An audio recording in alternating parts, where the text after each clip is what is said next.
Hi mga ka-bakers! Kumusta kayo? Ngayon naman ay gagawa tayo ng choco puto cheese. At talaga naman pong recommended po ito.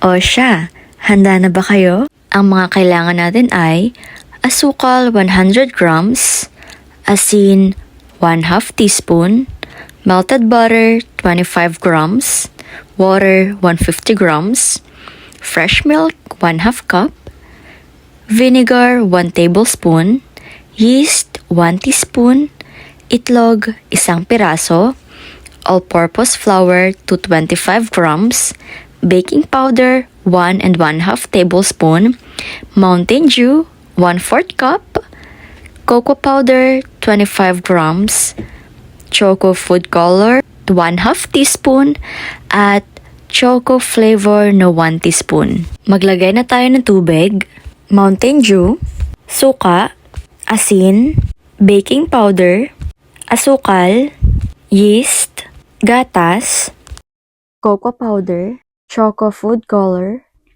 choco flavor, itlog. Pagkatapos ay atin na itong haluin hanggang sa magsama-sama ng mga ingredients at lalo na matunaw ang ating nilagay na asin. Pagkatapos naman ito ay pwede na nating ilagay ang ating all-purpose flour. At syempre, kailangan din natin itong haluin ulit ng haluin para naman matunaw na or ma-dissolve na ang ating all-purpose flour at magsama-sama na sila. Kailangan po kasi talaga haluin ito dahil bawal po ang mga buo-buo. Pagkatapos naman nating haluin ay pwede na nating ilagay ang ating butter. Yan po ang ating melted butter mga ka-bakers. At atin lang po siya ulit halu-haluin para po ma-prevent natin ang pamumuo nito. At oo nga po pala, ang mixing time nga po na nagamit namin or ang paghahalo namin dito ay 1 to 2 minutes lang po. At ito na po ang kanyang itsura mga ka-bakers. Next naman ay atin na pong ihanda ang kanyang molde at lalagyan natin ng paper cup. At kukuha tayo ng ating pang scoop. At yun po ang gagamit natin sukatan sa paglalagay po ng ating choco puto cheese. Yan. Lagyan lang po natin yan mga ka-bakers hanggang po sa mapuno na po ang mga molde. Pero, kayo na pong bahala kung gaano po kadami ang gusto nyong ilagay. Or kung gusto nyo man na size ng puto or size ng kahit na ano, pwedeng-pwede rin po mga ka-bakers. As long as sakto po sa costing nyo at hindi po kayo malulugi kung gusto nyo man pong ibenta. Ako, swak na swak po talaga ito. At syempre, na malapit na nga po tayo matapos mga ka-bakers, kaya naman, mag-ready na po tayo ng ating steamer. Yes, para po, pag nilagay po natin ito ay kumukulo na po agad ang ating tubig sa steamer. Ito na po siya mga ka-bakers, 17 pieces po lahat to. At syempre, maglalagay na po tayo ng ating cheese. Yung dami naman po, kayo na pong bahala. At or kung gaano po kalaki, kayo na rin po ang bahala mga ka-bakers. Just take your time. And of course, dapat po naayon sa inyong taste buds. Anyway, ready na po natin ng ating steamer at atin na po siyang aayusin. At ang pag-i-steam nga po pala nito mga ka-bakers ay 20 minutes lang po at ang apoy is nasa high or pinakamalakas. Yan. Di ba advance na advance ako? Yan, kahit naghahanda pa naman tayo. So, balikan na nga po natin mga ka-bakers, no?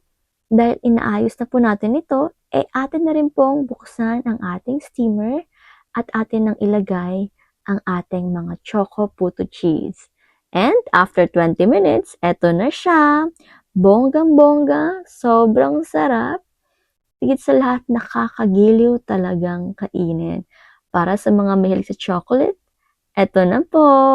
Ito na po ang ating pinaka-paboritong choco puto cheese.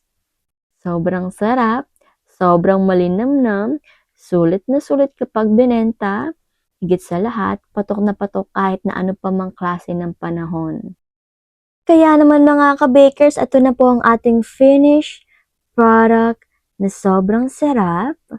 at hindi ko na po talaga nabilang kung ano or kung ilan man po ang aking nakain. Pasensya na po mga kabakers, nahihirapan talaga akong mag-dieta nito. Tignan niyo naman po yung itsura mga kabakers, so sobrang kinis, sobrang lambot, at sobrang sarap. No kidding mga kabakers. Tingnan niyo, bubuksan na natin. Oh, 'di ba? Bonggang-bongga ang loob, parang chocolate na talaga. Ewan ko na lang talaga mga kabakers kung hindi pa kayo magutom dito. Kaya na pang hinihintay nyo, halina't gawin. Ito po talaga mga kabakers, no, hindi ko na po pahihintayin ang ating food for the soul ngayong umaga. 1 Juan 4:9. Inihayag ng Diyos ang kanyang pag-ibig sa atin nang isugo niya sa mundo ang kanyang kaisa-isang anak upang magkaroon tayo ng buhay sa pamamagitan niya. Amen? Amen! Mga kabakers, maraming salamat po sa inyong lahat. Hanggang dito na lang po muna ako. Paalam muna, ingat at higit sa lahat, God bless. Bye!